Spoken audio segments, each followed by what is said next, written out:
कार्यशाही संपादक। आज का प्रेस कॉन्फ्रेंस का कारण क्या है?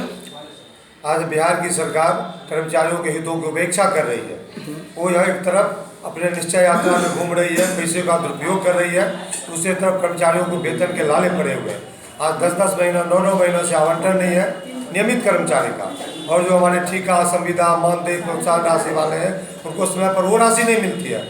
ऐसे सब स्थिति में उनकी रिक्त पद पर बेरोजगार की बहाली को लेकर के ठेका, संविदा, मानदेय बहाली को बंद करने के लिए और जो बहाल है उस पद पे उनकी सेवा नियमित करने के लिए, समय पर वेतन, प्रोत्साहन राशि, मानदेय का भुगतान करने के लिए और सातवां पे कमीशन जो है उसको टाल मटोल कर रही है। केंद्र सरकार क्यों सबसे कम वृद्धि दी गई है उसको लागू किया गया, भत्ते में कटौती कर लिए गए, लेकिन बिहार में उसको भी लागू करने के लिए नीतीश बाबू भी तैयार नहीं है। आयोग बना करके जो कैलकुलेटर काम कर सकता है 2.57 से गुना करके वो आज आयोग बना के टाल रहे हैं। ऐसी स्थिति में हमारे बिहार को राजपत्रित कर्मचारी महासंघ इसको बर्दाश्त करने के लिए तैयार नहीं है।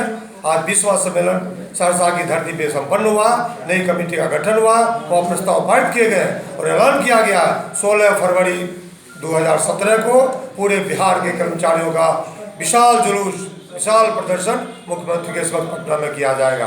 और अगर उस समय तक ये हमारे समस्याओं का समाधान नहीं करते हैं तो 2 मार्च 10 सूत्री मांगों को लेकर, इन्हीं सवालों को लेकर भारत की सरकार भी जो जन विरोधी, कर्मचारी विरोधी कार्रवाई कर रही है, अखिल भारतीय राज्य सरकारी कर्मचारी महासंघ के आह्वान पर 2 मार्च को पार्लियामेंट मार्च है। उस मार्च में बिहार के कर्मचारी भाग लेंगे। 2 मार्च के बाद किसी भी दिन बिहार के कर्मचारी जो सभी कर्मचारियों का सबसे बड़ा संगठन बिहार राजपत्रित कर्मचारी महासंघ है, 2 मार्च के बाद किसी दिन हड़ताल पर अनिश्चितकालीन हड़ताल जैसी कार्रवाई कर सकता है। इसके लिए हम प्रयास कर रहे हैं। तमाम ऐसे संगठनों का विगत इतिहास भी रहा है, हम लोग मिलकर आंदोलन किए हैं।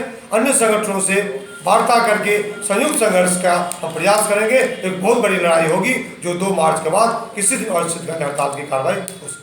किसी दिन हड़ताल का मतलब नहीं समझ पा रहे, किसी दिन का मतलब क्या होता है? 2 मार्च के बाद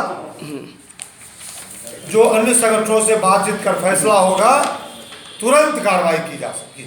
हड़ताल में कितने संगठन भाग लेंगे?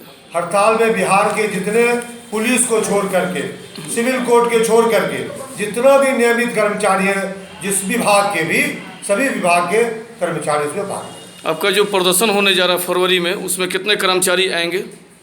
कम से कम यूँ तो संख्या बहुत है, लेकिन 50,000 कम से कम उसमें फिजिकल भागीदारी होगी। मान लीजिए उसके बावजूद भी अगर नीतीश कुमार आपके बात को नहीं सुनते हैं तो आगे कार्रवाई आपका क्या होगा? कार्रवाई तो तय है, मैंने पहले बताया। अन्य संगठनों से बातचीत हो रही है, संयुक्त संघर्ष की रूपरेखा बन रही है। 2 मार्च के बाद जो हमारा ऑल इंडिया पार्लियामेंट मार्च है, उसके बाद अनिश्चितकालीन हड़ताल जो हमारा सबसे बड़ा हथियार है वो कार्रवाई करने को विवश होंगे और वो हम करेंगे। जी, आपका परिचय? शशिकांत राय, महामंत्री बिहार राज्य और राजपत्रित कर्मचारी महासंघ। धन्यवाद।